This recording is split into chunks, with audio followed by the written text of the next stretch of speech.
Hello and welcome back to the Oh No No No podcast, where we're back out of cold storage after watching Cristiano Ronaldo fail to do what luminaries such as Willis Furtado, Ross Milne and Jason Thompson all have done before in scoring at Hampden. So thank God the international break's over. I'm your host Robbie Weir, and as ever I'm delighted to be joined by, firstly, in a bit of a different surrounding tonight, it's Blair Hopcroft. How you doing, Blair? Very well, mate. Very well. Looking forward to this. I have Good missed stuff. I don't like 3 weeks. It's brutal when you're just you're waiting for the actual football to get back. Duncan Cameron, how you doing? I'm doing very well, mate. Thank you. Good stuff. Leslie Maven, what's the top for this evening that you've got, Leslie? So this evening we are sporting a Katalar Toyama home shirt from the Japanese 3rd Division, which came to me courtesy of Alan Gibson in Japan. Top bloke, we hope he sourced this. So very happy to be showing a bit of the Japanese coast on my chest. Is there people in Japan that stoat about just wearing like Arbroath tops, do you think? There is. Now I know a guy who saw somebody at Shibuya Station in an Air trackie, so it does happen. I'm pretty sure there's an Air fan on Pine Bovril called Shibuya or something like that. But anyway, last but no means least, we've got Scott Fleming as well. How you doing, Scott? Yeah, all good, mate. Yeah, same as Blair. Happy to be back and get things going again. Hopefully, well, there is plenty to talk about, and obviously we've got the news, a new signing earlier as well. Yeah, that's a perfect segue to kick us off there, Scott. Not that we'd planned that at all. Cody Davids arrived, 23-year-old. He was last at Accrington Stanley. Was that a bit of a surprise this afternoon? A bit of a nice positive introduction there for you? Yeah, I think I think he's going to be a signing. It's just a kind of wait and see, because he's not really played a whole load of football. He's had a couple of seasons with Accrington Stanley. He's came through the Everton Academy and played sort of all the way up to the under-23s Premier League or whatever it's called. But he's not played loads and loads of football. But I think you just got to give the guy a chance. He's came up before and played with Hamilton for a couple of games before, but as he said in his interview, he was 17, 18, so he was still getting his feet wet at that point in terms of just professional football. So I think, what is he now, 22, 23? I think he'll probably, he is looking to make an impact, and it's another one, just like Dabo, he's putting himself in the shop window. That's what he's doing for, 3 months that he's got lost until January. So, I mean, if he wants to go and score 8 goals between now and January, go and do it, because it doesn't bother me if he goes in January, because he's still at least done his job, for instance. So, no, I'm happy enough just to get another forward in the door, to be honest. Yeah, I think that you touch on a really good point in that it's a short-term deal there. Duncan, just for yourself, do you think that's a really sort of positive move in terms of being able to offer that, and that again, if it doesn't work out as you plan, then you can cut your losses come January, but then as Scott rightfully says, if it works out all fine and dandy and he comes in, scores 12 goals and then gets a move to another club or potentially signs an extension, do you think there's quite a lot to be said for Neil Collins utilising opportunities like that? Yeah, I think so. It's sensible, isn't it? It's almost, I wonder, especially at this point when you're 10 weeks, something like that, until January. I wonder if as much as anything it's just about settling in and seeing how you get on. It's almost not that much time to really prove yourself on a footballing basis, in the sense that in 10 weeks can you be so good that you warrant a move elsewhere, or even so bad that you're like, we're writing this guy off entirely? It seems like you could definitely be so bad. John Fredrickson arrived in October. Also scored against Queen's Park, though. So, I mean, if he wants to do that... Yeah, John Fredrickson made it beyond January, though, did he not? It was only, February, but did he not get beyond? He's only played twice. I don't know about that, but... I'm an optimist. I think he'll be fine. Yeah, well, we'll see. I think that it's... Do you think that Blair, Neil Collins can offer the benefits of sort of reaping a fresh start. I mean, he's kind of done that with Frankie Dabo already, where he's sort of offered him the opportunity to come up to Scotland, a bit of a different environment to maybe where he played before after Forest Green. Do you think it's going to be the same for a new man coming in? I think it will be. And I think when you hear the boy talking, he's obviously, left a club in the summer and has not found somewhere to play kind of thing. So, yeah, I mean, I think it kind of has to be for him as much as for anything else. But to me, like, I don't see it being, I genuinely don't, I'm joking about being so bad. I think you can be so bad that in 10 weeks you don't get kept on. But I don't genuinely think that's what we're going to be dealing with. I mean, not to say that I think he's necessarily going to come in and set the world alight. That's kind of something we're going to have to wait and see. But in terms of, if you look at it from Neil Collins' point of view, he doesn't need a body. We're not sitting with 3 on the bench, and he needs players. He needs bodies to put on. He's got nothing to play with. I mean, 5-6 weeks ago, you might have argued there was a case for that. But now, genuinely, we're in a situation where, if you listen to his interview, he mentions that he's only not met one player who was recently injured. So you've got to assume that's Lewis Vaughan. Serious minus points for not knowing that it's Lewis Vaughan, though, because you can't be coming to the Rovers and calling him some boy that's been injured. But we'll let him go. But I do think that Neil Collins is kind of, it's how to put this delicately. He's not. I mean, he's not set the world alight either. Neil Collins. He's not come in and we've won every single game since he's come in, kind of thing. So I do think there's a limit to how far your kind of stock goes, how far your credit in the bank goes. So does he really want to waste that on a player who's going to come in and be absolutely dugmans? I don't think he is. So for me, the fact that Neil Collins even wants him in the squad when he doesn't necessarily need a body has got to be a positive. Maybe not, but to me it feels like it will be.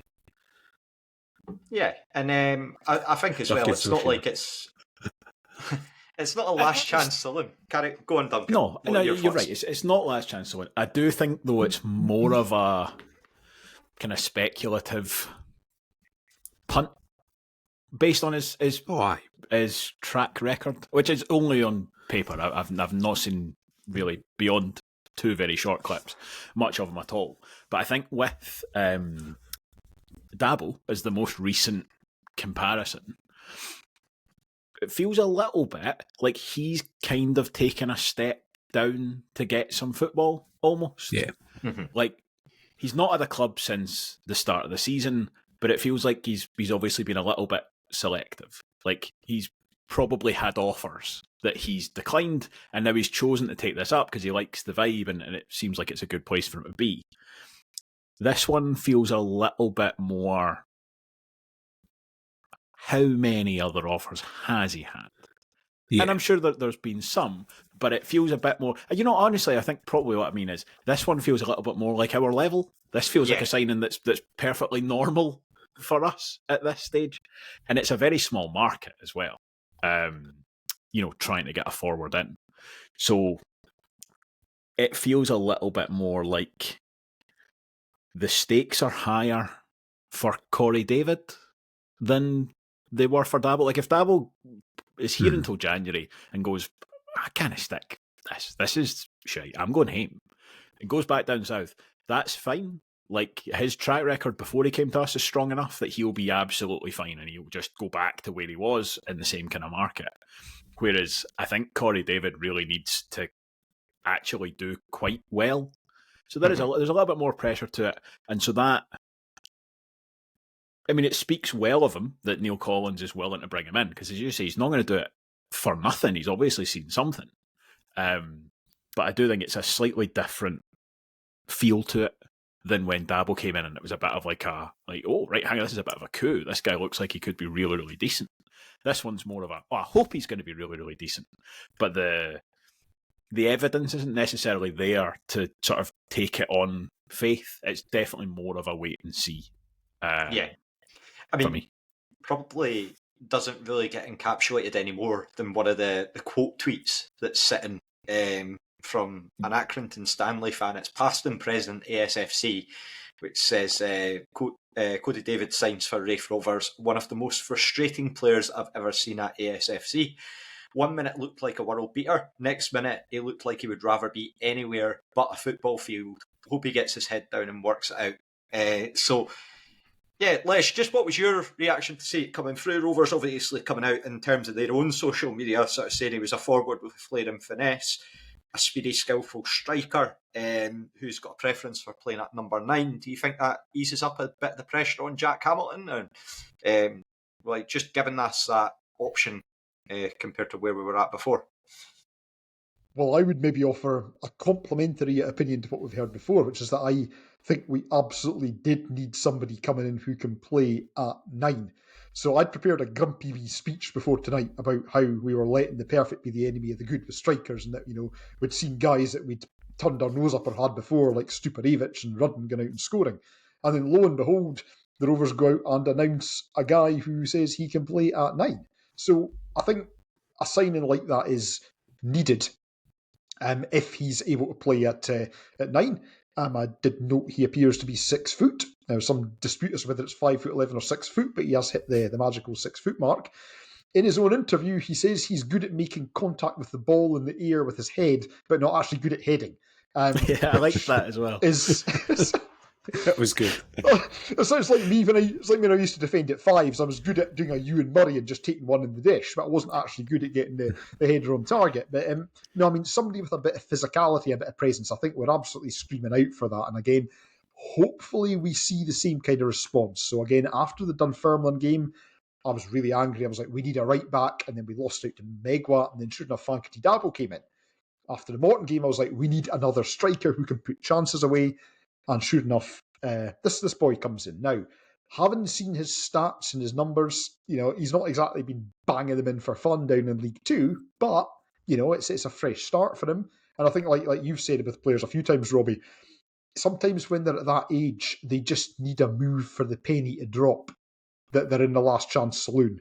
Or they just need the penny to drop that, right, I've got to get my finger out. I'm not at Everton in the Barclays under-23s anymore. I've got to get my finger out. So hopefully that's going to come with him. I mean, just one final point to pick up as well that I noted. He talked about fitness. So, Fankety Dabo came in and you sort of got the impression this guy was ready to just start. And then you're listening to Kobe earlier today and he's saying his fitness is getting there. I'm not expecting to see him starting immediately, but he's kind of coming in with a view to getting that Mark sharpness back. That was the impression I took from it anyway. And hopefully he's going to learn some heading tips while he's here too, because my goodness, do we need it at set pieces. Maybe some of the suggestions of Big Kev working with the fullbacks, we can just get Ewan Murray sitting there just kicking balls at his face for 5 hours a day and see how he starts to handle it. I think that it's a very good point though that you make, Les. I know that I've touched on it before, but I think the best ever example of it is Kevin Nisbet, because when he came to us, and I refer to this all the time in new signings, like sometimes I'm a bit like Blair was with Zach Rudden, I'm a bit meh, like just not really that infused. It just can happen. But then you do remember that. I remember that when we had Barry Smith in charge, we bring in Kevin Nisbet, and you think this guy can't even score in a bounce game for Fank. And I'm not even sure it was against Stirling. I think it might have just been a sort of bounce game in general. But then he went on and did what he's done and had the career that he's had after that. So you really never can tell in terms of where the direction of these players is. Moving on with the other sort of news about Starks Park, I guess news, not really so much. Just firstly, just to touch on the Dylan Easton interview. Blair, you were obviously quite vocal about that on social media. What did you make of that? Really great opportunity. Davey sat down with Dylan almost an hour long, I think it was, just chatting about his career to date and his experiences. And what were your thoughts on it? I loved it. I've said before, I think we're incredibly lucky to have Davey and Raith TV kind of doing what they do. I actually genuinely think we're really lucky to have a player like Dylan Easton as well. I think he encapsulates it himself when he talks about how frustrating he can be, because he absolutely can be. But at the same time, he can be an absolute world beater at times, and he can be a match winner. And have somebody, especially when you're missing Vaughan, having another player who can do those little things and create that little bit of magic and stuff is really important. But I thoroughly enjoyed the interview. I think Davey's so skilled at kind of making people feel relaxed and having that conversation with them to the point where I can imagine you forget that you're even being recorded at times. Like he's just having a blether with a guy. Really open, really honest. Talked a lot about his kind of his home life and his life before he became a professional footballer. But I really liked the fact that he didn't skirt over any of the stuff that people throw at him. Like people talk about his time when he was with St Johnstone or his time when he was at Dumbarton and places like this where he was maybe a bit too, and Livingston as well actually, where he was maybe a bit too big for his boots, or do you know what I mean, he got a bit ahead of himself or whatever, and he kind of owns that. He talks about it himself, and I thought it was really interesting. He talked about like coming up with excuses not to train and all the things that I imagine other professional players do as well, but you just as a jobber off the street, I can't imagine a player like having that opportunity at their feet and throwing it away. But actually, it's human nature, isn't it? When you're in the job and it's just a job. Like as much as you might love it, it's still just a job. There will be days when you wake up and you think, I can't be bothered doing this anymore. So no, I really, really enjoyed his interview. And yeah, more of them, please. I'll take them from anybody willing to sit down with Davey for an hour. I'll sit and watch it. Yeah, I think there was a real degree of candour in terms of it. And the good thing about Davey is that you know what you see is what you get. If you ever meet Davey, then he's exactly like he is in the interviews. He's just such a down-to-earth guy, and you feel like you've spoken to him for years, even though you might be speaking to him for his first time, just because you're well aware of what his nature's like in terms of Raith TV. There's not any sort of persona, I would say, in terms of him, that sort of goes around him. You meet him and he's the same, treats everyone the same. But yeah, I felt that with the interview itself, I think it's so easy to forget, and Dylan Easton was sort of saying that towards the end, like, make sure just with players just stick with us. And I think that people can forget how young these guys are in terms of what they're doing and the mistakes that you make at that age. And that also applies to footballers as well. So yeah, that was really, really stand out. Duncan, what were your thoughts? Have you had a chance to listen through the interview yet? Or? I've not, actually. It is on my list, but it is on my list with about 15 other things that I need to get round to at the moment. So, no, I've not seen it yet, but I will say I am fully, as Blair says, completely on board with any long-form interview type stuff that the guys want to put out. Anytime I see that wee Raith badge pop up in my podcast feed, I'm entirely on board. So yeah, more's the better as far as I'm concerned. And do you think it's quite important sort of that clubs take a bit of responsibility to sort of personalise players like that, given sort of mental health and things nowadays, to sort of make sure people are aware of that? Or what are your thoughts on it?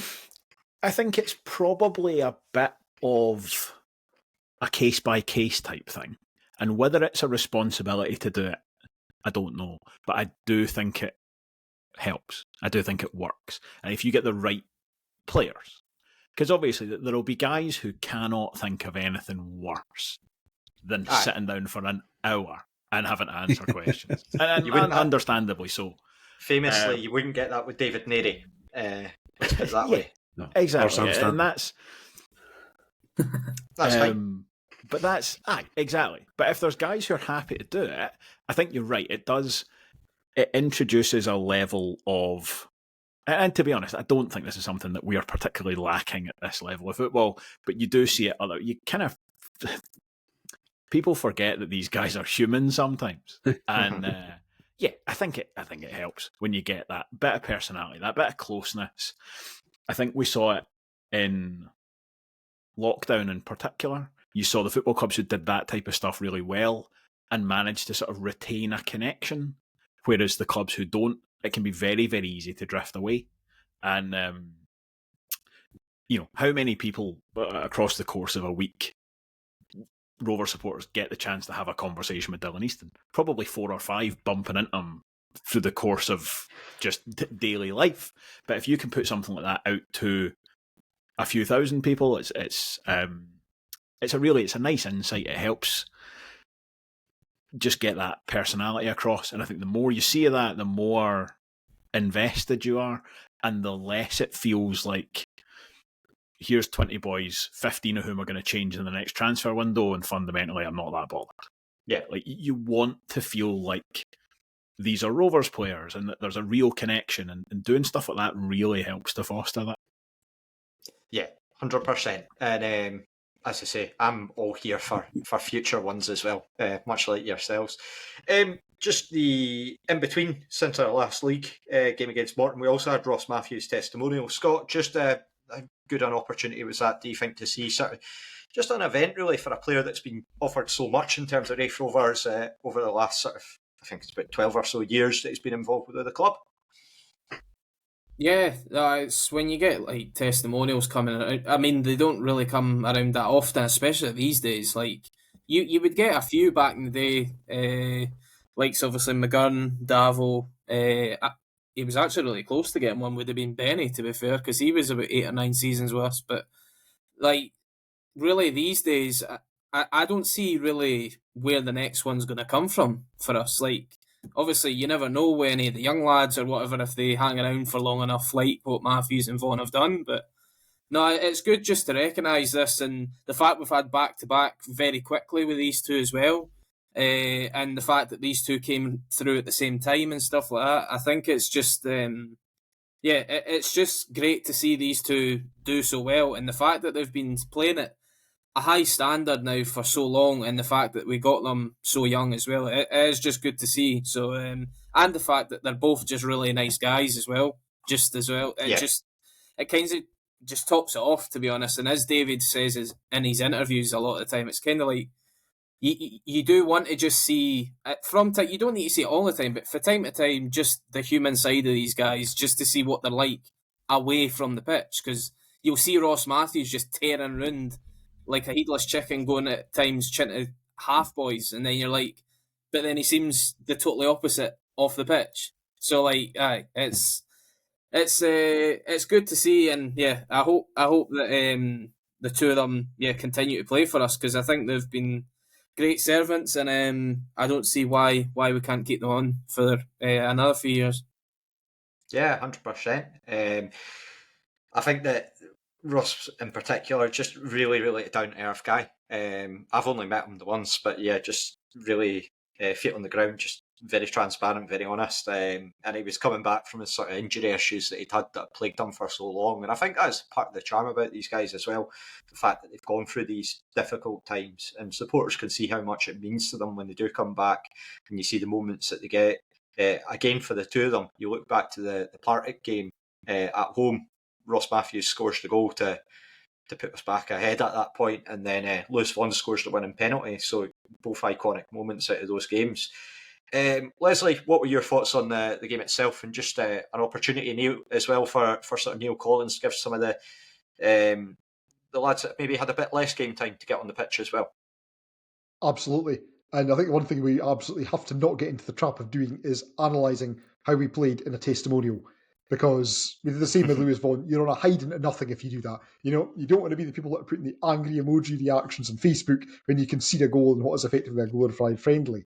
100%. You know, nonetheless, I mean, I will make a bigger point though about Neil Collins, and something I've kind of been I think you can't make excuses for some of the results, but he's not been dealt an even hand in a number of ways, and he's having to figure things out in a high pressure situation with a team that is low on confidence, you know, and he's coming with the timing of the transfer window. He's been limited in what he can do. He's having to do a lot of that learning and that experimentation in the full glare of a braying support from ourselves and, you know, other people who, fans of other teams who are desperate to see him fail. So to actually have a game where the stakes are virtually non-existent, where the players can go out in front of a bit of a crowd. I mean, I know they'll do bounce games and things that we never hear about, but to actually just go out and have that chance to get, you know, some game time in front of a crowd, get a result, cannot be a bad thing. I'm just going to raise something else as well, which is totally unrelated, but while we're talking about celebrating players, a wee congratulations to Sean Byrne and wee Osley. new That's addition to the squad. Sean Byrne, another person who's come and been a fabulous role model for our younger players and our younger supporters, a new addition to the Byrne household. So, Sean, family, if you're listening, congratulations. Yeah, absolutely brilliant news. Absolutely. Great to see. Yeah. So we'll turn our attention to Saturday, which sees the Spiders come to town, Queen's Park. End of our first quarter for us. Duncan, how important is it that we finish on a high? Very important, I think. This has not been a good quarter, to be quite honest. Put it politely. Yeah. So I could be slightly off with this, but I'm pretty sure I remember saying before, so hopefully I was correct then, that we lost 7 league games all last season, and we've lost 5 this quarter so far. So yeah, not great. So it is just a case of points need to go on the board. But very much easier said than done, I think.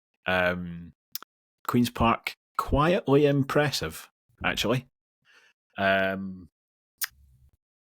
You've obviously got all the kind of championship headlines this season really have been Falkirk and Ayr running away with it. And then anybody who was good last season, terrible. The Rovers, Airdrie, Partick Thistle, Font of Bits, bottom of the table. Dunfermline are still down there as well. But actually, Queen's Park are maybe the most compelling story in all of that. That just, I mean, obviously there's more to it than this, but it really does look like just by finding a manager who knows what he's doing and isn't showy, not flashy, won't get headlines, almost by design, will just sign guys who are like run-of-the-mill players as well, but such an effective unit. And I think that's really what they needed after Veltman. And yeah, because that's they were so project, so like, oh, we're going to run this thing because these guys are all in the red with 15 minutes left, so we're just going to hoy on a load of children, and that's a good idea. It was so ideologically driven what they were doing. And Callum Davidson seems like the complete opposite of that. He seems like the most like transplanted out of the 1970s football manager, where he's just like, just give me guys I can trust.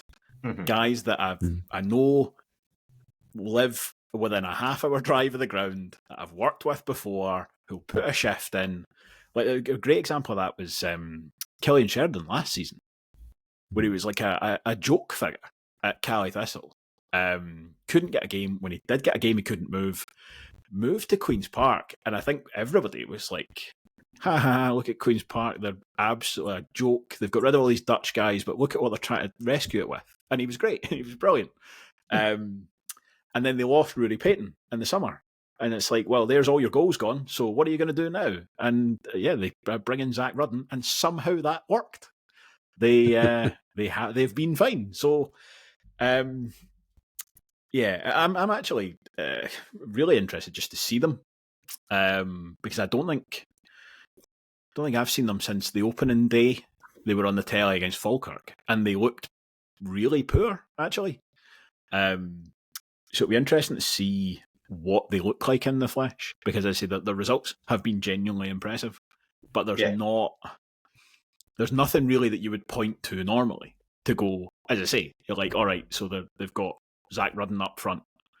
Whoa! There's nothing on paper that would make you think that's a really impressive football team, apart from all of their results. So yeah, I'm interested to see what Queen's Park are actually like. I was quite interested to read sort of the viewpoints of the Queen's Park fans online, because they'd sort of said that a lot of the criticism that Callum Davidson had come in from St Johnstone fans was that he'll sign you duds and that tactically he's not going to be very astute. And he's been really the opposite for them. So yeah, Scott, I just wanted to come to you next. Davidson, I think he won Manager of the Month, and Cammy Kerr, who came in, again, he'd been on loan at Inverness, who hadn't apparently been paying their money for him. from Dundee. Have you been impressed how Callum Davidson's turned things around, and just your thoughts on their start to the season so far? Yeah, just kind of touching on what Duncan was saying, like when they brought him in last season, it felt weird because it just didn't feel what Queen's Park were trying to do to begin with.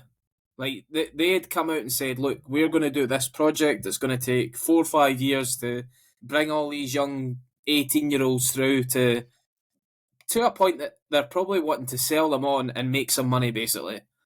But it then just wasn't working, and if they'd kept on going, they were probably going to get relegated. So I think they just went, well, we need to sort this out, and they've just went for it was actually a ridiculously sensible signing, like to get him in. Obviously, he was like a free agent, like they could go and get him because he wasn't attached to a club at the time. But I just thought, to be honest, if there was another Championship club looking for a manager, they could have done no worse than going for him as well. So I think Queen's Park did the right thing to go and get him. I think he's done a pretty good job. And as you say, like they've made signings where you're kind of questioning, because we've seen them fail at other clubs at this level, and so you wonder why or what Callum Davidson's seeing in them. But he must speak to them and see some way of fitting them in. And I mean, he's done it with Rudden. Rudden's looked... I don't think Rudden's looked amazing, but I think he's just looked slightly more effective this year. He just seems to be getting guys like Dom Thomas in and around him that are able to kind of just play these sort of 1-2s, and he's able to... Because, I mean, in Rudden's debut, he came on at half-time, I think, against Inverness, and he linked up for a goal with Vonnie, and it looked really good, and you're like, right, if we can get this going, then we're laughing. We've never seen it again, but I think it's just the case of that sort of thing that if I do think I worry about them a little bit if he gets injured. I don't know what they've got else up front.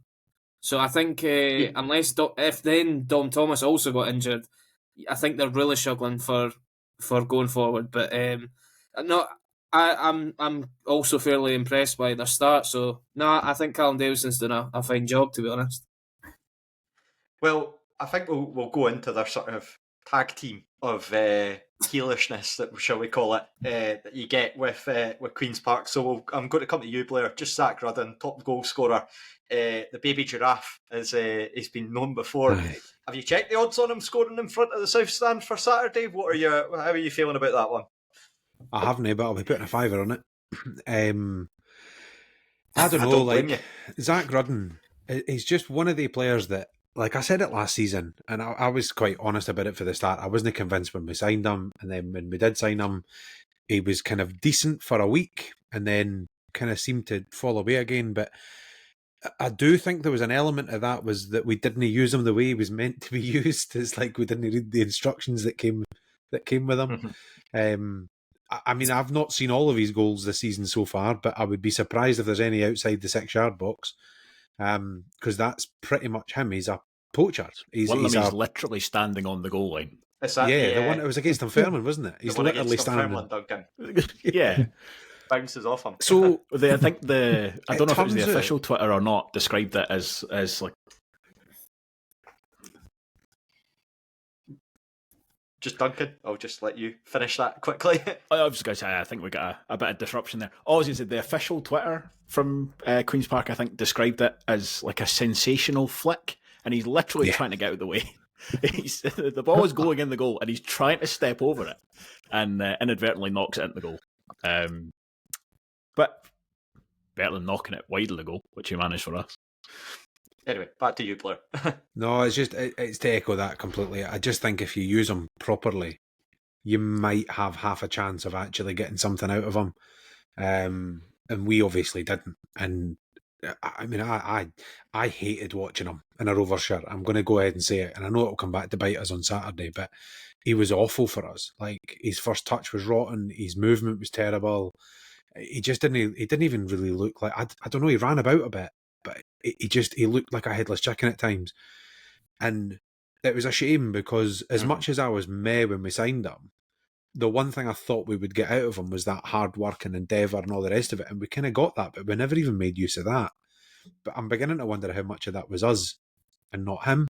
I don't know. We'll wait and see. He's guaranteed to score on Saturday, isn't he? I mean, let's be perfectly honest, he is.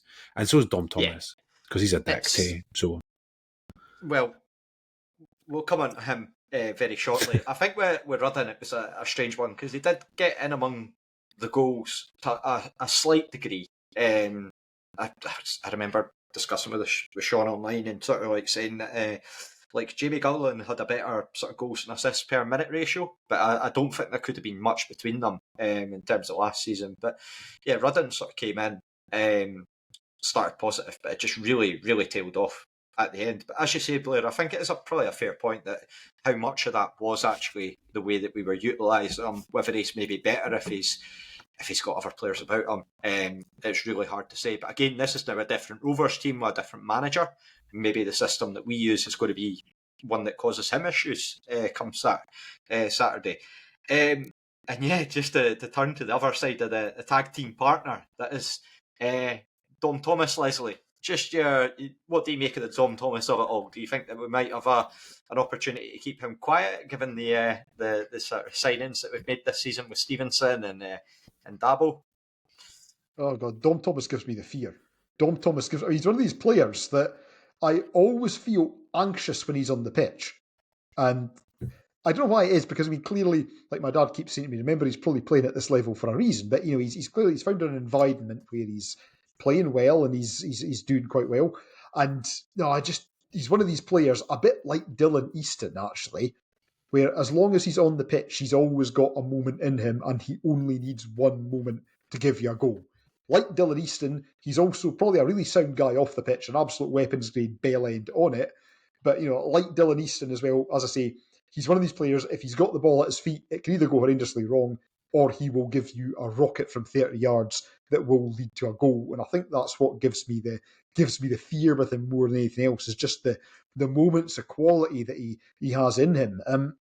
Just to come back as well briefly, I mean, on Callum Davidson and Queen's Park, they have been a much more robust outfit against us than they were when the Dutch Jokers were in charge. I mean, that goes without saying, but you know, they beat us at Starks, and then we had the 0-0 game at Hampden, which I think were both after Callum Davidson had come in.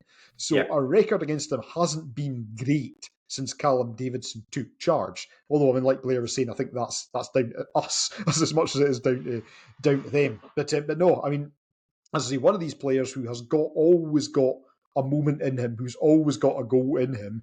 And unfortunately for us, the removal of Veldman and Boyker means that we're not getting him pulled off at 70 minutes because the spreadsheet says he's in red. You know, he's now staying on for the full game. So, no, I mean, Dom Thomas, as I say, always been a player that has given me the fear, always got that moment of quality in him, and let's just hope we can try and keep him quiet at the weekend.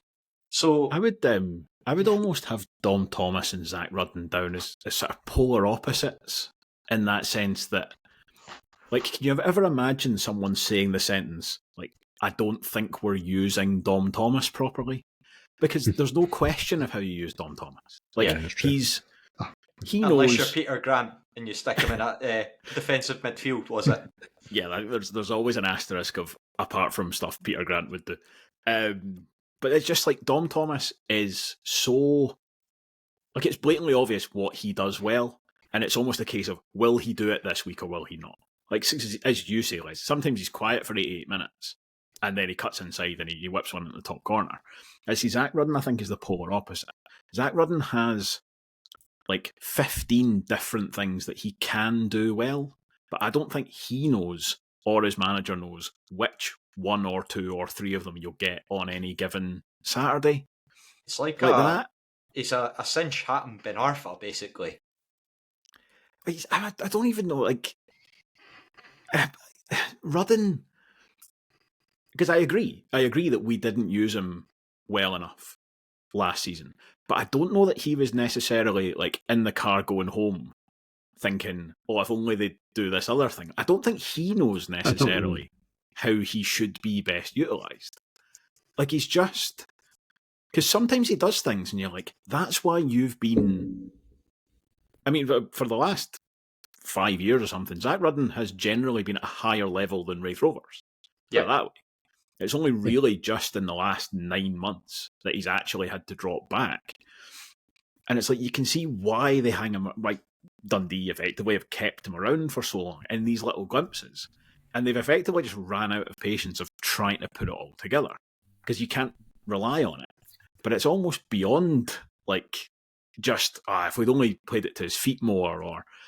Because sometimes you play it into his feet and he trips over, and then you play it up and he can't jump, and then it seems to be the polar opposite all the time. And then occasionally it clicks, and he does a brilliant little piece of movement. And there's the assist down at air for Vaughan, where it's an incredible pass that's perfectly weighted. You think, if you could do any one of these things with regularity, you'd be a much easier player for people to like, and probably easier to manage as well. And I wonder actually if some of the success he's getting at the moment. Sorry, just very quickly, and I'll shut up for a while. The what Scott said about Queen's Park basically don't have an alternative. I wonder if that actually plays in his favour, where he pretty much knows I'm going to get, the best part in 90 minutes every single week, and he can just worry about just being there and try to do whatever he wants, and he's not being swapped in and swapped out and tried different ways. It's just like, it's you, mate. Just do your best, and that might actually be what he needs. When you go, Blair, what were you going to say? No, I was just going to say it's the frustrating thing I think with Zach Rudden is that the one thing he's good at is the one thing that most players that you have the exact same frustrations with are not good at. He was a really good finisher, and like you give him half a chance. I always think that goal up at Arbroath, he just kind of stabbed a toe poke out of nowhere. And nobody even thought he was shooting at that point, and the ball ends up in the back of the net. He is a good finisher, but his hold-up play is no very good. His running in the channels is no particularly good. So it's kind of like that thing Duncan saying of nobody knows quite how to use him. So unless you basically get the ball to him in the 6-yard box, he pretty much doesn't, I wouldn't say he doesn't offer you much, because that's maybe not fair, because he always did work hard. But he doesn't really do an awful lot. But the one thing he's got in his locker that, all of these players that we've had roaming around in the leagues for years, playing in these positions that are up and down, that couldn't do, was they wouldn't score goals. Craig Whiting's a perfect example. He could do everything, but he just didn't score enough goals. Do you know what I mean? And then you get this one player who seems to be able to finish out of nothing, but doesn't really do the rest of it. He's a total enigma. Yeah, I think that's fair. I mean, if it was down to the lack of chances, maybe he would be up like Brian Graham out in the press, slaughtering his teammates for not doing enough. Yeah. But so be it. Anyway, that's enough about Queen's Park in terms of their dynamics and issues in their squads. Let's actually talk about Raith Rovers for a bit. So we'll go from back to front for this one. We noticed a bit of questions being asked post-mortem online. Post-mortem. With, is that a deliberate pun there? I just walked into it, basically. Big Kev, people asking the question, stick or twist. Now, we will give this a bit of credence and have a think about it. Just go by one. Blair, would you stick with Big Kev in goals? Yes. Fair. And yeah, what did you make of sort of what's come out, just in terms of the reaction post that sort of Morton game, and just the way people have been quite almost critical in terms of sort of, you spoke in the post-match about sort of the incident in terms of Kev sort of with the ball at his feet. What did you make of that, sort of seeing the sort of criticism post-match about that, and just because it didn't really have any tangible impact on the game. It wasn't sort of a mistake that led to a goal. So yeah, just your thoughts on it. I mean, I suppose the counter-argument is always that when you have a goalkeeper who does things like that, you create chaos, or you create a bit of, like nervousness in the defence or whatever. And maybe that is true. Maybe that's the one criticism you could probably lay at him, other than his kicking. Because, I mean, you don't have to look far to realise that his kicking isn't always up to scratch. But for me, he pulls off a really, really good save against Morton, and is, for me, not at fault for either of the two goals. Neither of the goals come anywhere near any of the kind of mistakes, if you want to call them that he's had in that game. Like, not even close. They didn't even come in the same half. So the idea that he's somehow created a chaos that's led to this baffles me a bit. I don't know, like, I get kind of... it kind of annoys me a little bit, some of the criticism that gets put to players, but then I'm as guilty as anybody criticising Zach Rudden or whatever else. Everybody's got their pet peeves or the players that they want to get at or whatever. I just think it's one of the things that we're talking about it because, for me, I think we're talking about it because there was enough voices asking the question. I'm just not really convinced it's much of a question, is my honest point. Do you think, just to come to you, Scott, do you think that our like stuff like that can almost come sort of like viral in terms of support of like a wee sort of like encapsulation of people like just asking the question and they notice someone else asking the question, so they're like, actually that's a good point, should we drop Kev? I think that might be an idea. What are your thoughts on it, and would you drop him? Where are you at with it? I can see what you're saying about the whole, like, once like one or two folk have said it, then somebody might retweet it or like it or whatever, and then it goes on to the next person, and then you get all the folk commenting on it and stuff like that. And I mean, it probably was the first time that you seen quite a lot, like quite a decent percentage of folk like questioning Kev's place in the team. Like, I don't think even last year when he was having some of the absolute howlers that he did have, like, I don't think at any point did anyone go, oh, let's stick McNeil in at that point. But, well, until like he just couldn't dive because he was injured. But, I think, like, for instance, like, I'm not at the point where I'm dropping him, but I do think that if you start to see this continue and we start to, if he still does the odd, didn't get me wrong, he'll save you points as well during the season because he comes out with ridiculous saves due to his like sort of stretch and reach because of the height of him. But I think if there's maybe another couple of goals between now and Christmas that it's directly involving him, I kind of then worry that what might come his way if that's what it was like for a game that none of the goals were his fault. Like, if you get what I mean. It's a strange one, and to be honest, I never really kind of went, oh, I would drop Kev. I thought about it in terms of, would McNeil give us anything different?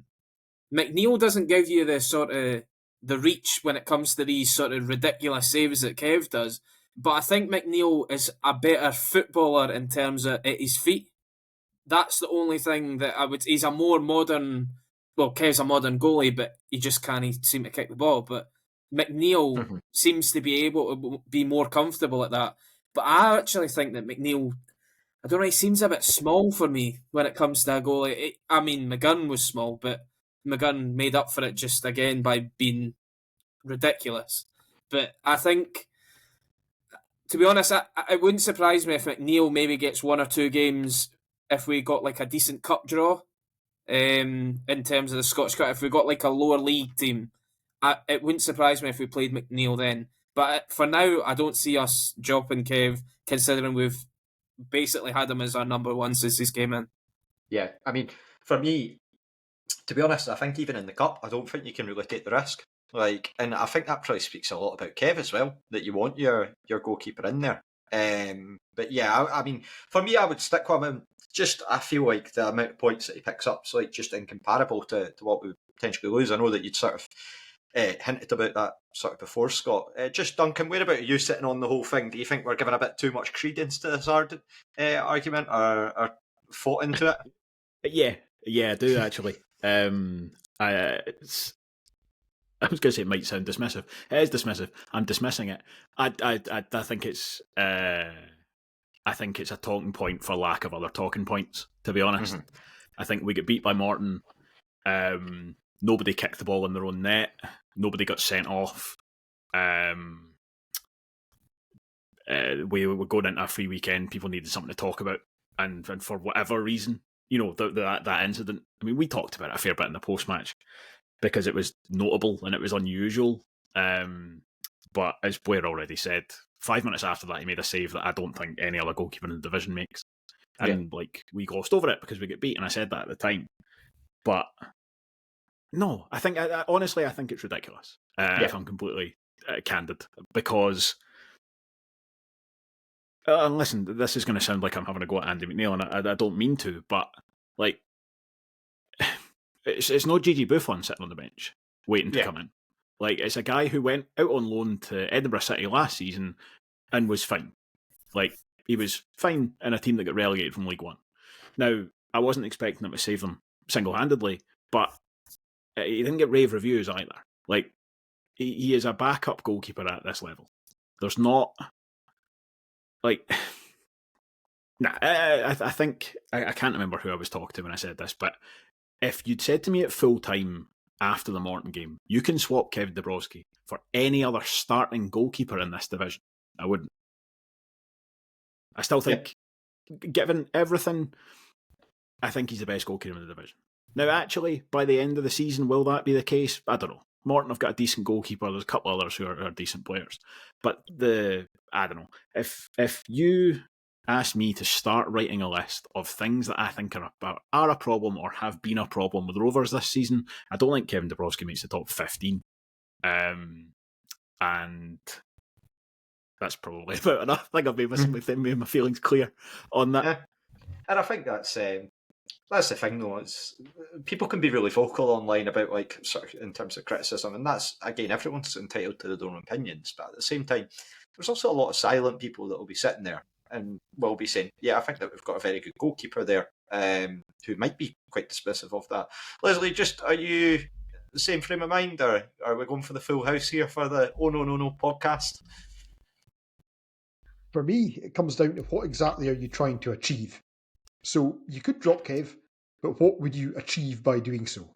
I mean, like everybody said, you can bring in Andy McNeil, but I think it's a bit of a football cliche, but when you're in a team that is struggling to keep clean sheets and struggling for confidence, changing the goalkeeper is one of the worst things you can do for the sake of it, especially if you're bringing a youngster in who's got limited experience at this level. I mean, McNeil, again, no disrespect, is a good goalie, but you think, well, what are you actually going to achieve by putting him in potentially for a few games? So, I just as a counterpoint for the sake of argument, I put something in the chat that was probably very stupid and very angry after the Arbroath 3-2 game last season.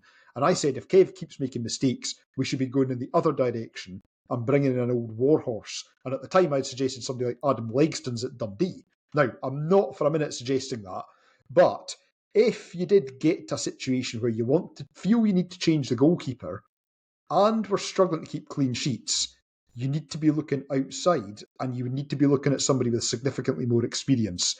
We are a long way away from being in that situation.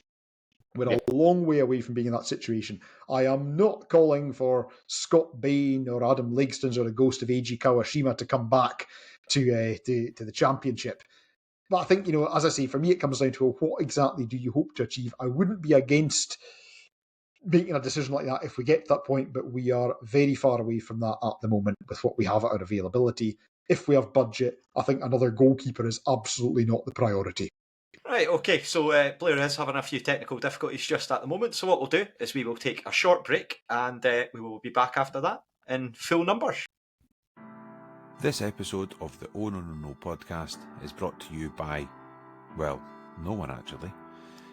So we're on the lookout for a new sponsor, and if you're interested, you can drop us an email at ohnononopodcast@gmail.com. Okay, welcome back to the Oh No No No podcast, where we'll turn our attention to some more Rovers related questions just now. Blair, just going to check with you now in terms of the starting lineup at right back. Do you think Frankie Dabo should be coming in to start this one after his impressive cameo down at Capello? I do, yeah. I think it all depends as well on what formation we're going to end up playing, which I think is another 20-minute segment all of its own probably. But yeah, I do. I would start Dabo. And I have to say, I feel really sorry for Kieran Freeman. Genuinely feel really sorry for him because he's done absolutely nothing wrong. I think it was Alan that kind of put it that it sounds really terrible when you say it out loud, but I think Dabo's just a better player. I think Dabo just offers you a bit more, and therefore he needs to start. It's zero to do with how Freeman's done or whether Freeman should start. If we turn up on Saturday and he starts Freeman, I'm not going to be upset. I'm genuinely not. But if Dabo's fit and ready to go, yeah, he starts ahead of Freeman for me. Yeah, I'm quite limited in what I've seen of Frankie Dabo so far, but yeah, it was good to hear sort of the reviews that he got post-match at Capello. Scott, another sort of returning player that we've had to the bench over at the game at Morton was Fordyce. Do you think that he would be in line for a start? Do you think, would you change it up in terms of defensively, or would you be looking to keep Murray and Hanlon in there at your centre-back spots?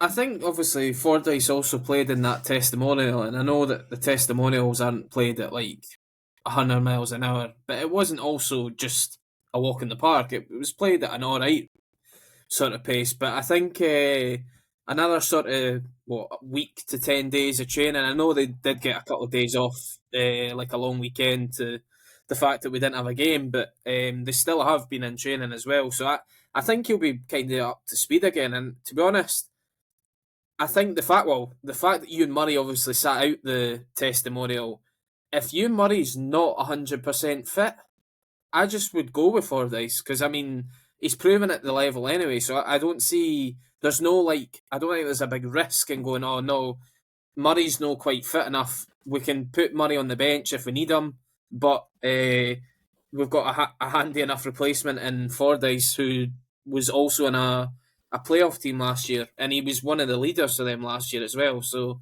to be honest, I mean, we'll go into our lineups and stuff, but he's definitely in with a shout for me to be starting on Saturday.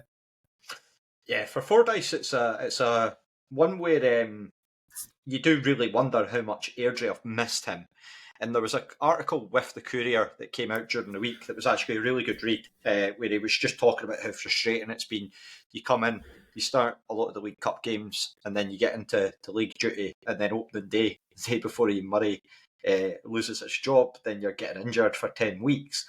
And it's felt like a long, long time. So it would, for me, I would be looking to get him back in.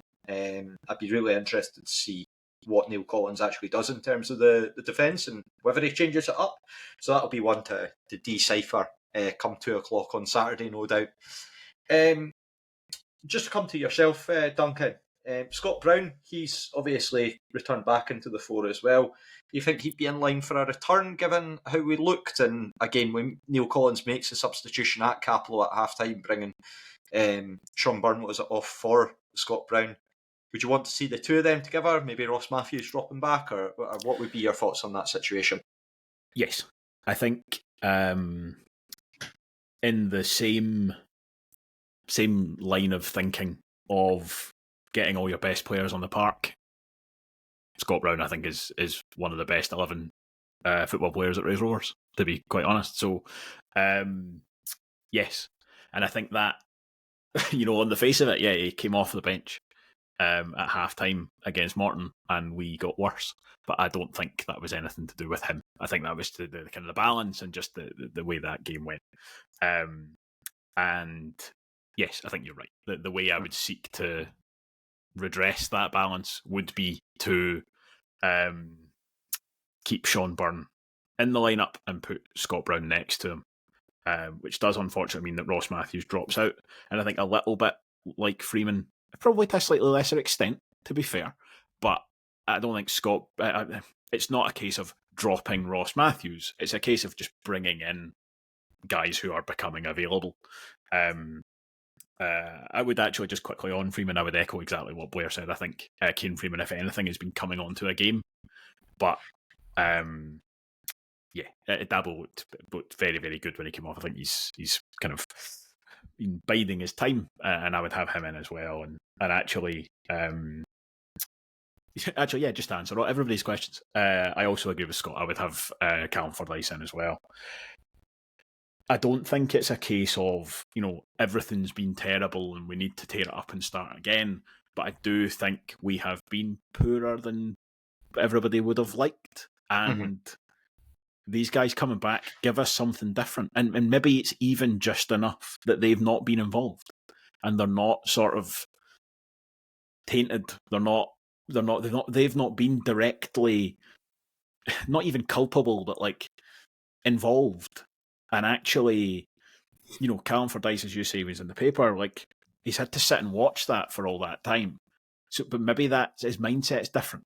His mindset's not, I've been slugging through these games. I'm desperate to get back in and go in. And actually, I think it's a chance to put out a team that just feels a little bit different as well. And maybe that's what we need. As much as, there's not huge gulfs between these guys that we're swapping in and swapping out. But I think altogether, you can start to get a team that feels a little bit different and hopefully one that's kitted out to get the kind of results that we need.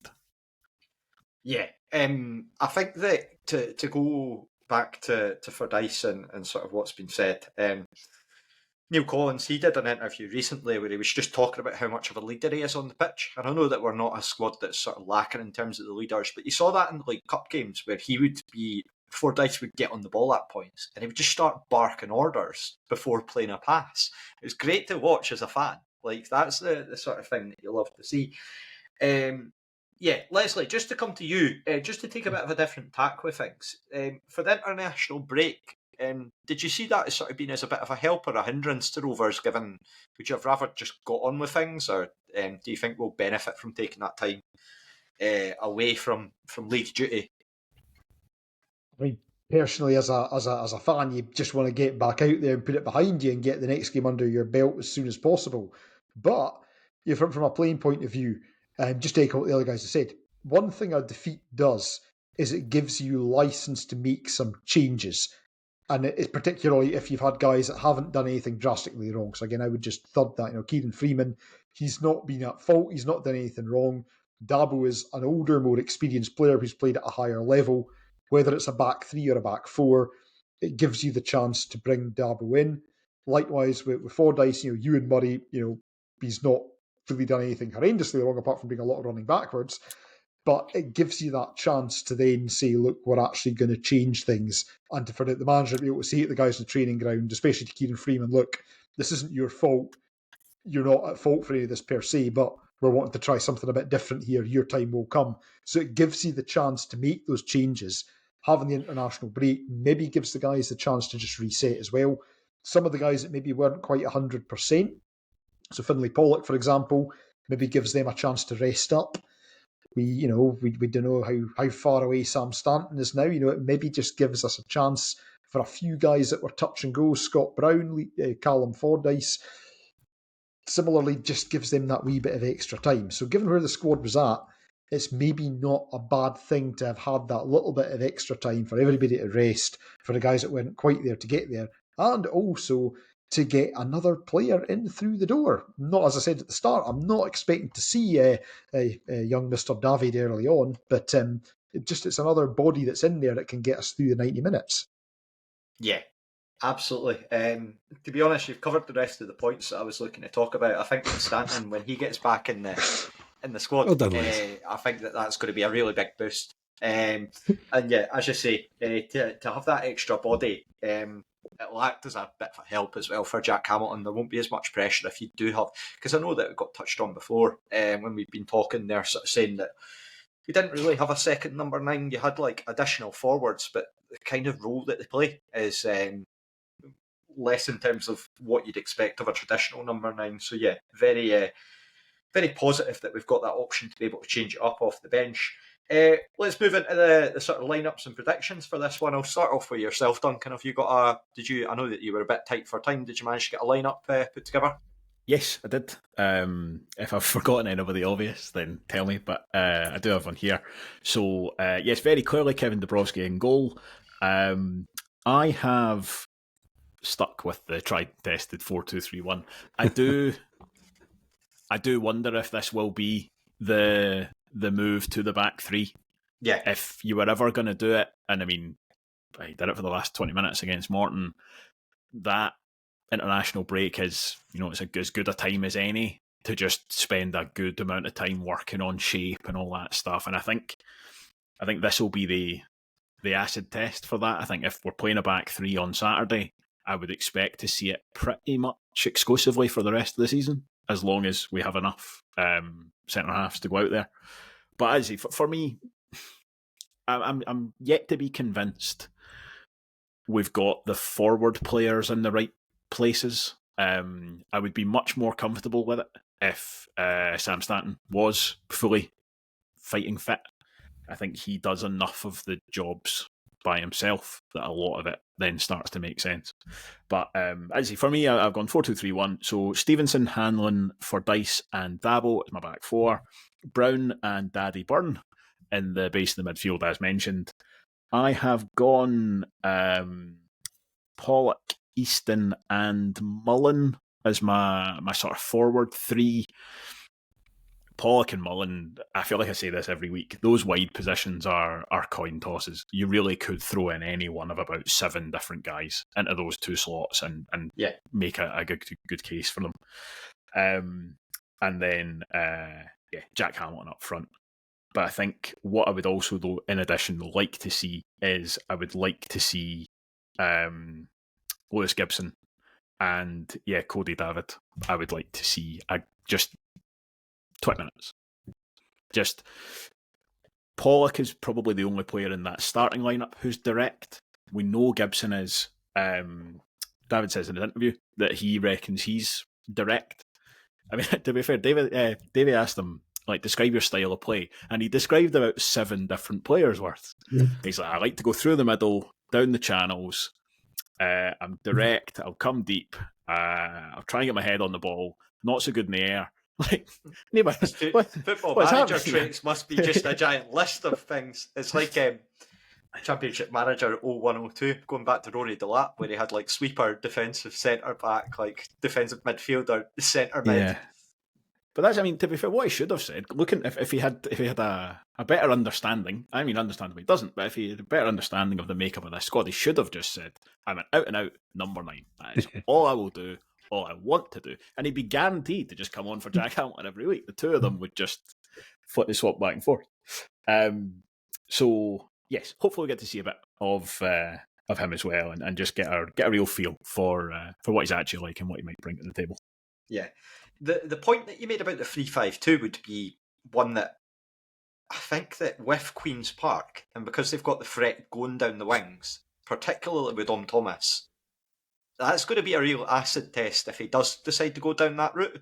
Blair, where did you reach with a lineup? I've gone 3-5-2. I'm straight in.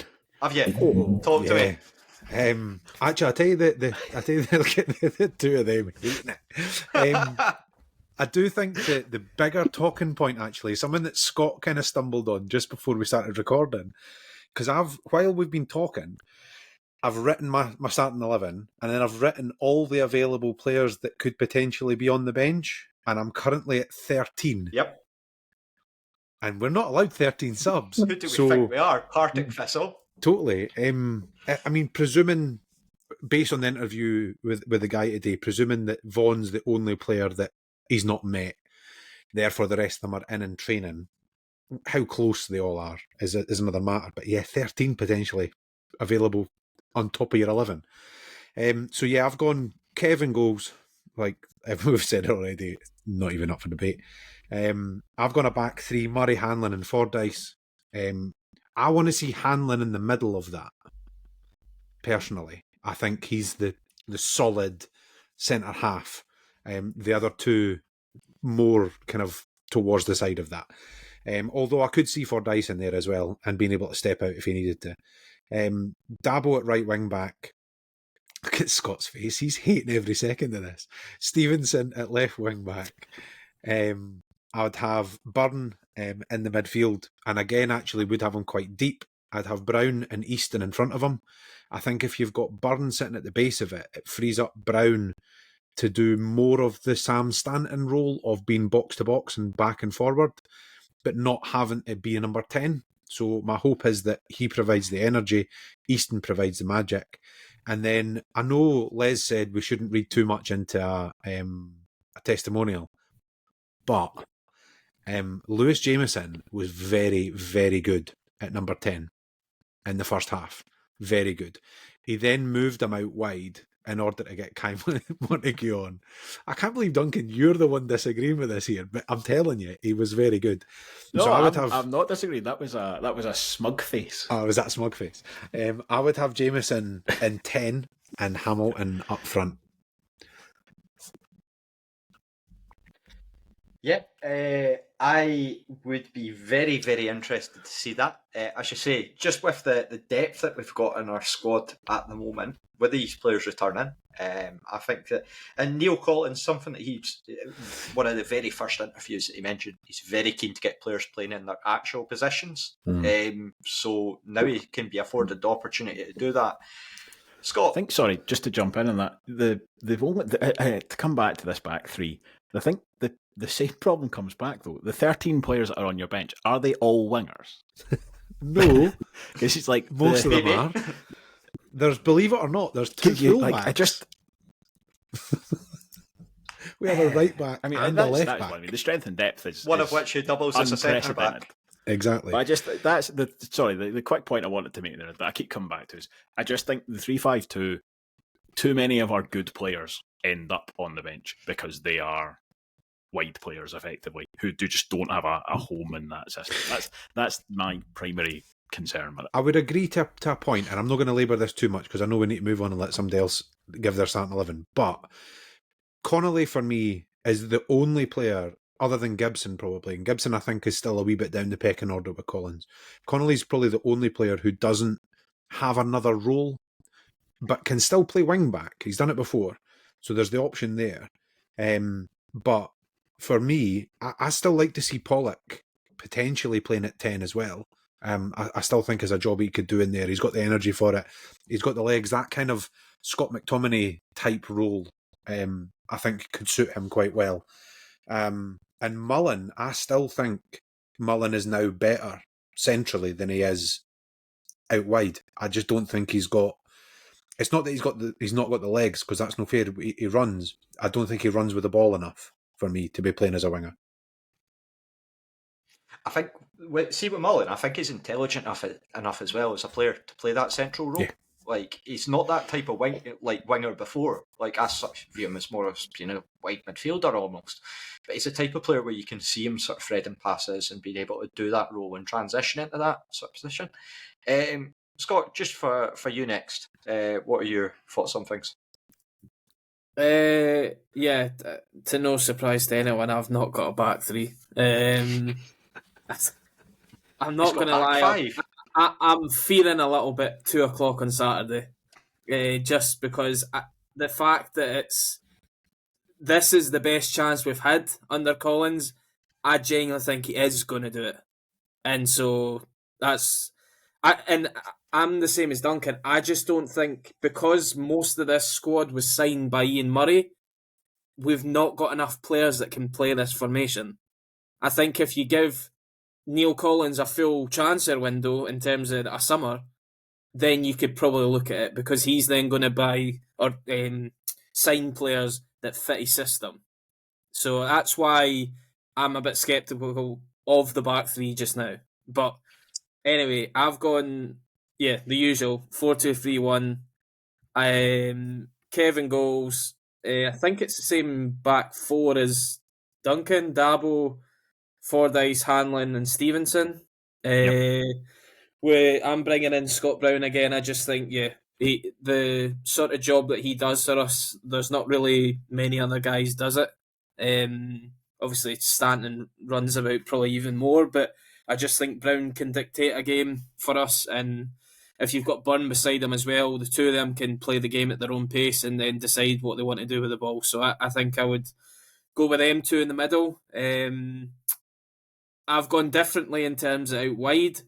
I think we're screaming out to be more direct in terms of getting Hamilton involved. So I've gone with our two most direct players that we've got in terms of Pollock on the right and Gibson on the left.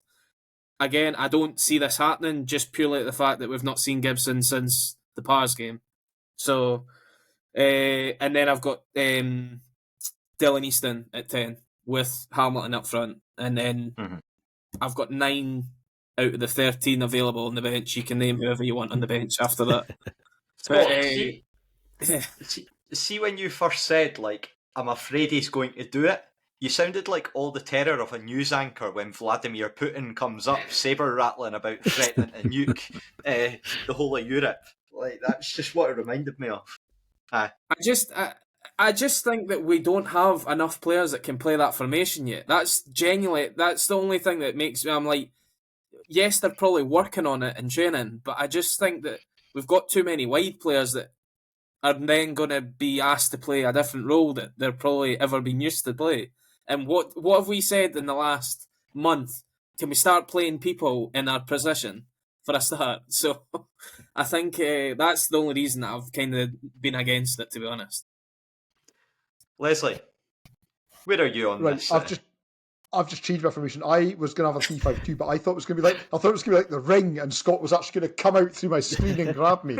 So I've had to completely rewrite it. It's not. I mean, I think seriously, I suspect we will start with the back four, and I think the Morton game was appalling. But if you zoom out a wee bit, the games before at home were largely, for large parts, we did okay. So I think we will start with a back four.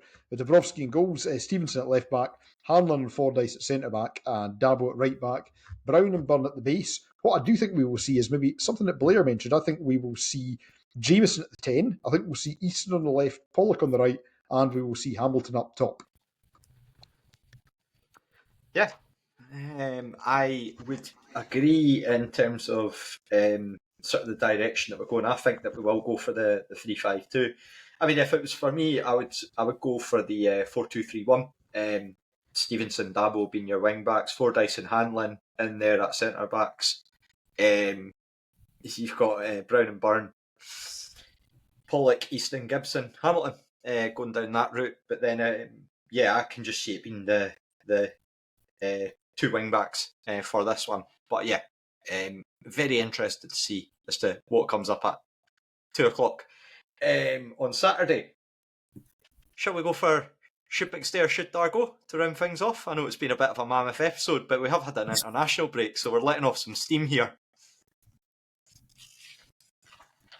Okay. Why not? So Let's do it. Grant. And I'd stepped up to the plate and offered to do one tonight. So 6 questions of varying degrees of difficulty and complexity. Question 1. I have played for 4 teams in the current championship. It's a pretty bland guess for you, Leslie. I'm keeping you in suspense. Yeah, but it's the current Martian Championship. The Hokkaido Prefecture Regional Championship Eastern Division. Who's in the league? I'll go for Callum Smith. I didn't consult the big list of former answers, so I feel like we probably have had this one. He certainly gets guessed a lot, but could fit that. Louis Longridge. He was my initial thought, but I'm going to go for Aidan Connolly.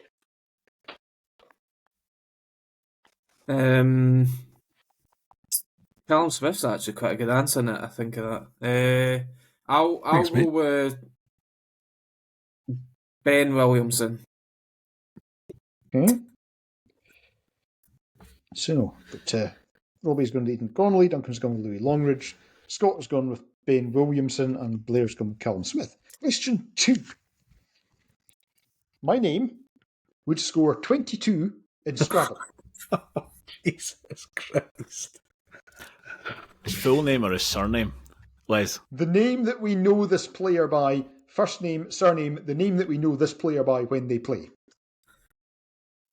As opposed to his superhero name.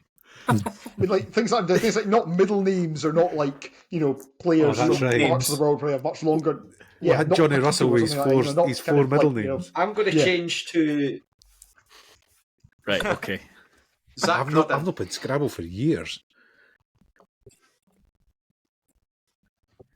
I've not really played Scrabble at all. So. Right, given that Callum Smith is a living legend, What was I'm the going to score on stick with Scrabble? Callum Smith. 22. 22. 22. I've no idea if that's a good or a bad score on Scrabble. It could be a really mediocre effort on Scrabble, and you're like, ah. I love the idea that there's somebody sitting at home that's Sounds just like a got it belter. based on that clue.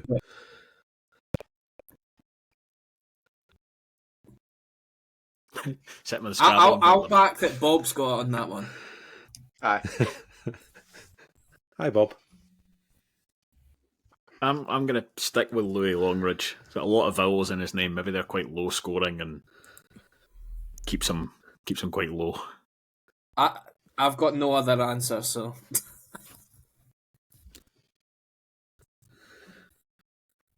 I'm not even going to put that clue down on the list.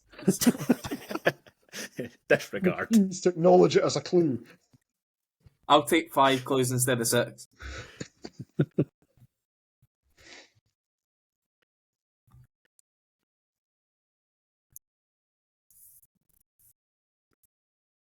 Got any additional guess from you, Blair?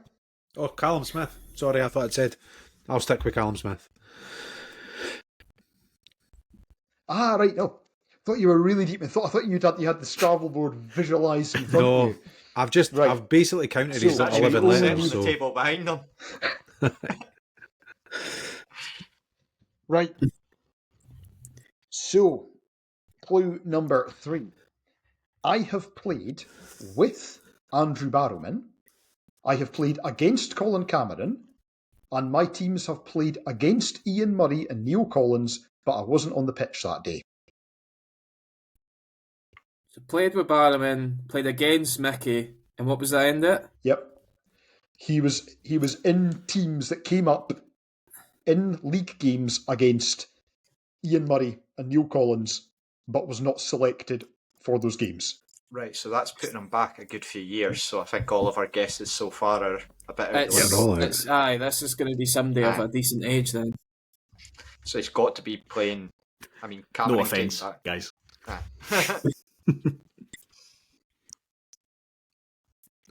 Played with Barrowman. Do we think the involvement of Mickey and Neil Collins makes it more likely that he's had a spell down south? Wolves. Well, it was Neil against Collins Mickey. It didn't wasn't spend with that much Mickey, of his career so- No, it up was here, did he? with Mickey. Was it he played with them? No, he played against Mickey. Yeah, he played with Barrowman Yeah. against okay. Mickey and then was effectively around 4 games against Collins and Murray, but didn't. Are you John saying Potter that? sitting there saying, "What about me?" Are you saying that Ian Murray and Collins is when they're players? When they were players, yeah. Just to be Right. clear, they were players.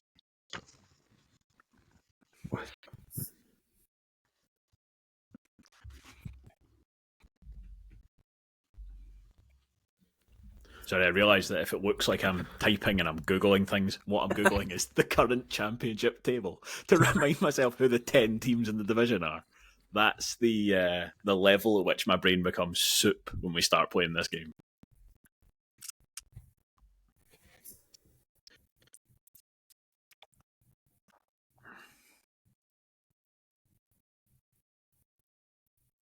I'm struggling to even think of what sort of team we're looking at for this sort of guy as well. Barrowman doesn't narrow it Who down else in the much. championship has Bannerman played for? Just Dunfermline? Airdrie? Is it? Well, Might not Yeah. necessarily been at this level though that he's played with Barrowman though. It's true. I'm trying to remember. Was Barrowman though like with quite a few teams? He was. He was at Morton for a bit. I Like was a going to very, guess very Morton. short bit, He like- seems like a sort of modern player back in the day, but I do. Again, no offence. Every of it. Nah. Is that right? Right, Morton vibes off you. How insulting.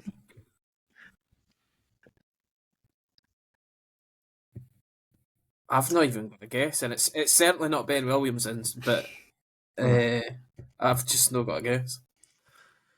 For me, I'm thinking back to Collins. The Collins only played with was it just Queen's Park and Dumbarton he was at with in Scotland? Probably because he was doing in England for a long time. Aye. And what is it? He's only like, what's he like? Only about 41 now. 42, Yeah. So 43. and he was in America for what? the last few years of his career, plus 3 or 4 years managing as well. So he probably went over there at 34. Thinking about players that have played against Tampa Bay Rowdies in America, because that's how niche it'll be for Leslie. Right, I'm going to say John Sutton. That's a good That's shout. a good shout.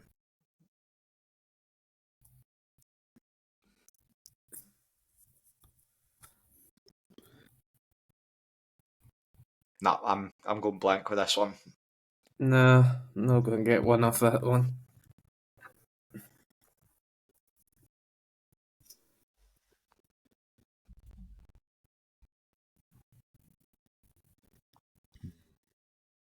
Next clue, No, I think, please, Les. I'm blank. Yeah. Okay, right. So, next clue. In league business, I have scored more goals against Raith Rovers than for Raith Rovers. James Keaton. No. There's a few that Yeah, could that's- be said. Most players, actually, that have crossed the white line at Starks Park. Except possibly John Sutton. I don't remember him scoring an awful lot of goals against us. Yeah. No.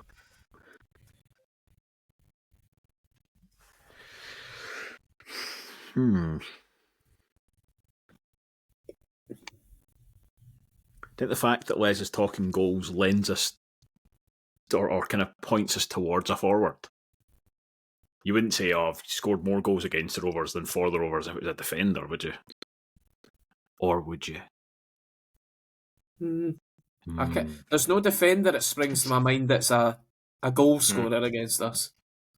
I don't know. Andy Smith. I can't think of but then I don't think his name would be good in Scrabble, which is a very weird clue to be least certain about. As I said, it's not on my clue list, so I forgot about that clue already. So. Joe Cardle.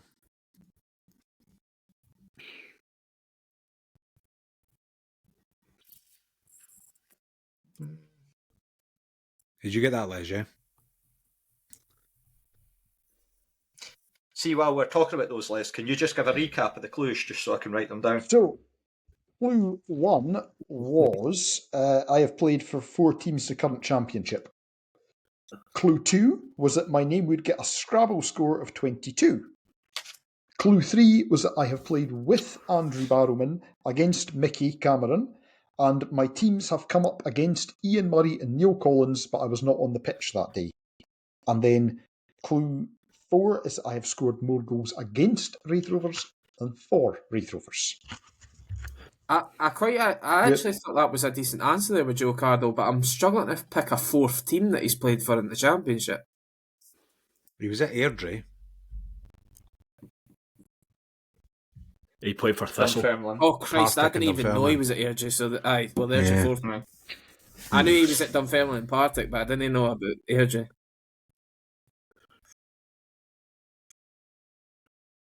I kind of think when he Any played advances? against Mickey Cameron, but I was about to go for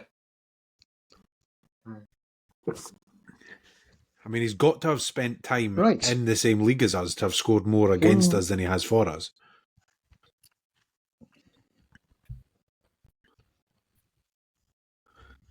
I'm tempted to just start naming boys that played for us in the early 2000s, whether they... that was my strategy with my last guess at Andy Right Smith. then, right, if we're going down that, Ryan Boris. Ryan Boris.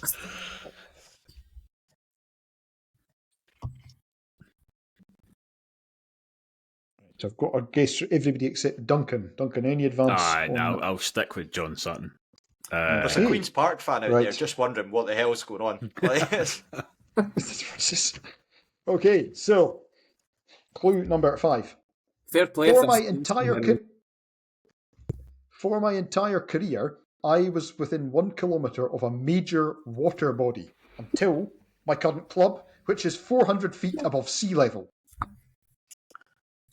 Current club. So current club rules Right, is so Joe Can we Cardle. just Cardle. phone my pal who works for the Ordnance Survey? Yeah, right. You're going to have to put this into... You're speaking to your granny here. So, like every club until the current one has been very near a big bit of water, a big river or the sea. Every club he's played for. How far away is Until- Millwall from the Thames? This game absolutely Until the current flies your one. head. So it was always been within.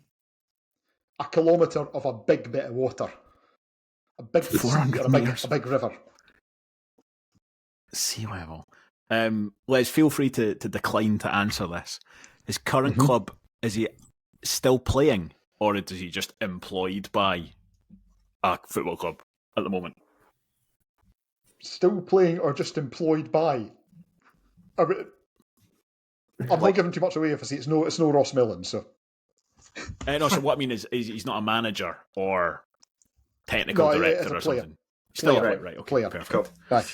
Right, okay. So, hang on. I think But what was If the we can- bit about the most recent club? What was it? The most recent club is 400 feet above sea level, so high up, Oh, well, that comes high up. good earlier on than what we were discussing. right. So, hang on a second. So, the four clubs, he's played for 4 championship teams, and they must all, or at least 3 of them, must have been less than a kilometre from a body of water. Ah, this is ridiculous. Liam Buchanan.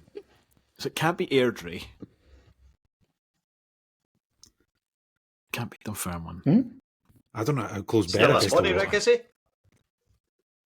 I'm trying to remember what the number of the feet was Like a that pod tweed is a bit of a ChatGPT clue, told isn't it? Ian earlier.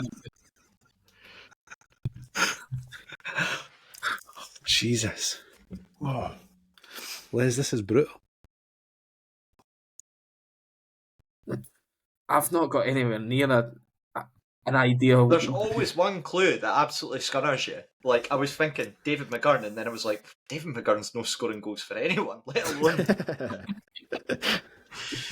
Me with João Pereira Victoria. Does his dad play for Ian? I mean, to be fair, if he had scored against us, it would have been he would have scored more against us than for us. Aye, which is true.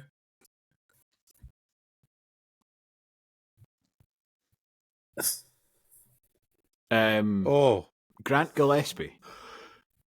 can I change my guess? Oh, I thought you were really impressed with mine. 400. That's the tone that suggests Blair may have got it. On you go. I just have a sneaking feeling, because it's the most Les thing ever. Is it he who shall not be named? Is it Ross Millen? I think he just said it, wasn't it? It's one player. I just said it's no not. Ross. Oh, did you? Sorry, my delay is kicking back in here. I missed that. Aye. Aye, it's alright. Oh, if I say anything stupid, it's also because of a delay.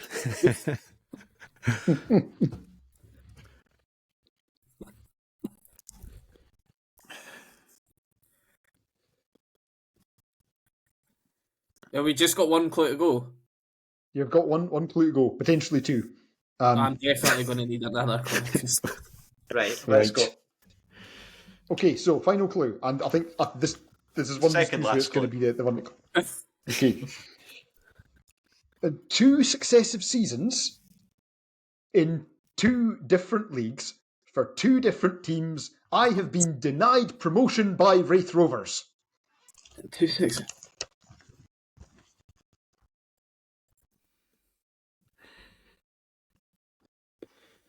Two successive seasons, 2 different teams, 2 different leagues. Raith Rovers finished 1 place ahead of my team.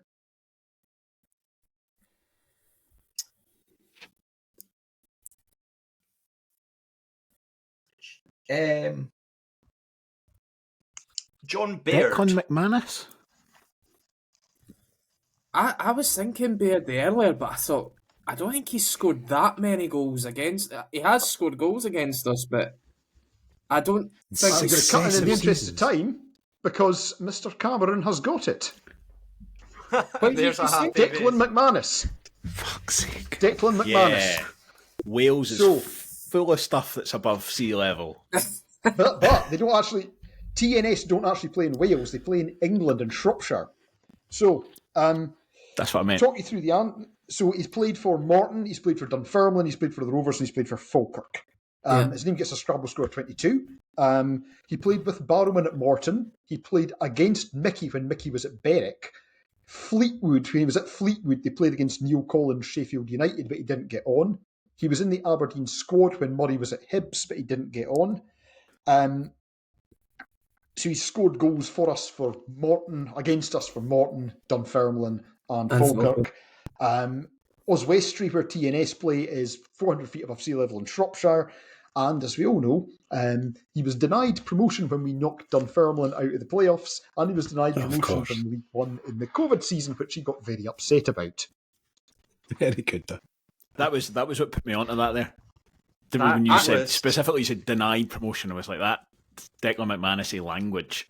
And then enough of them were like, you might tick enough of these boxes to make that work. I'm looking forward to a full editorial piece from Declan McManus in the Falkirk Herald at some point soon about how much of an injustice it was that everyone knew that they were going to win that league. Apparently, aye, Declan.